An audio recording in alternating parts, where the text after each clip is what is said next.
Alors, nous accueillons ce soir trois personnes, donc Jean-Noël Allais, Loïc Léné et Arnaud Ducrest, qui font partie d'un groupe d'une dizaine de personnes, qui s'est réuni à l'initiative du diocèse, qui s'appelle Parole de chrétiens sur la question de l'écologie. Donc ce groupe Parole de chrétiens avait déjà, d'autres personnes s'étaient déjà réunies il y a quelques années autour de la question de la mondialisation, et donc suite au succès de cette première série, il y a eu donc l'idée de recommencer sur trois thèmes que sont donc l'écologie, la question de la politique, de l'engagement politique, et puis toutes les questions liées aux nouvelles technologies d'information, de la communication et d'Internet.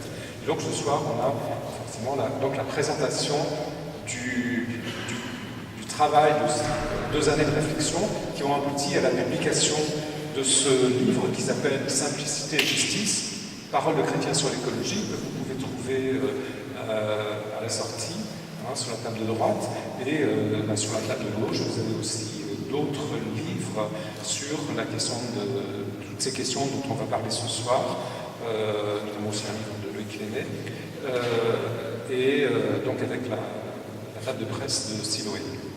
Voilà, je ne serai pas plus long. Donc vous connaissez un peu le format, donc une intervention d'environ 1 heure, et puis après un temps pour poser des questions. On passera des petits papiers pour que vous puissiez noter vos questions de façon à mieux gérer ces temps de parole.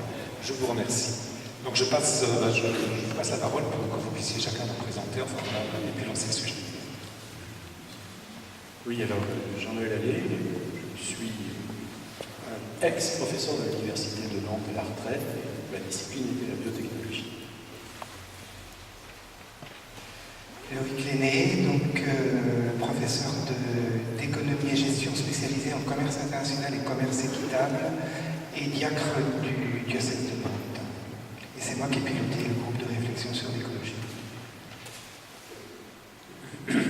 Arnaud Ducrest, ingénieur agronome, économiste et précédemment directeur de l'Observatoire régional économique et social.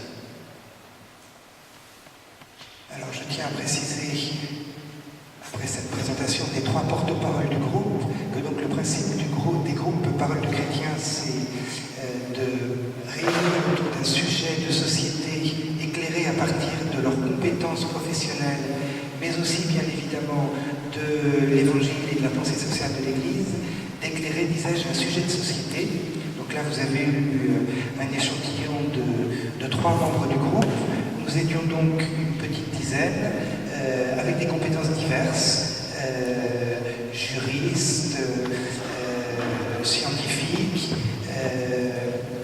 des personnes aussi engagées dans la société comme élus, en entreprise. Un certain nombre sont dans la salle ce soir, je ne vais pas... philosophes, voilà. Donc je ne vais pas tous les présenter, mais c'est en leur nom à tous que nous nous exprimons ce soir. Et je dirais une deuxième chose pour terminer cette présentation générale, c'est que le petit ouvrage que nous avons rédigé est ambitieux dans le champ de ces investigations. Et le présenter en 1 heure, c'est pas possible. Donc nous avons ce soir sélectionné quelques éléments dans notre réflexion donc le plan doit... Voilà, quelques éléments. Donc à partir d'une réflexion sur la question de la technologie. Est-ce que la technologie est en quelque sorte responsable de la crise écologique ou est-ce qu'elle en est la solution? Jean-Noël vous dira que c'est un point de réflexion et qu'il n'y a pas de réponse. Enfin, nous ne proposons pas de réponse, ou simpliste, je dirais. Ensuite, nous poursuivrons la réflexion en essayant d'éclairer, à partir de cette démarche sur la technologie, d'éclairer la responsabilité de l'homme dans sa relation avec la création, l'environnement, la nature, à partir d'un apport théologique. C'est moi-même qui le ferai. Et nous terminerons sur un aspect plus concret autour de quelques pistes pour vivre autrement face à la crise écologique.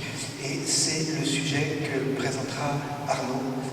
Sachant qu'encore une fois, il y a beaucoup d'autres éléments dans le document que nous vous inviterons à découvrir si ça vous intéresse. Voilà, merci de votre attention.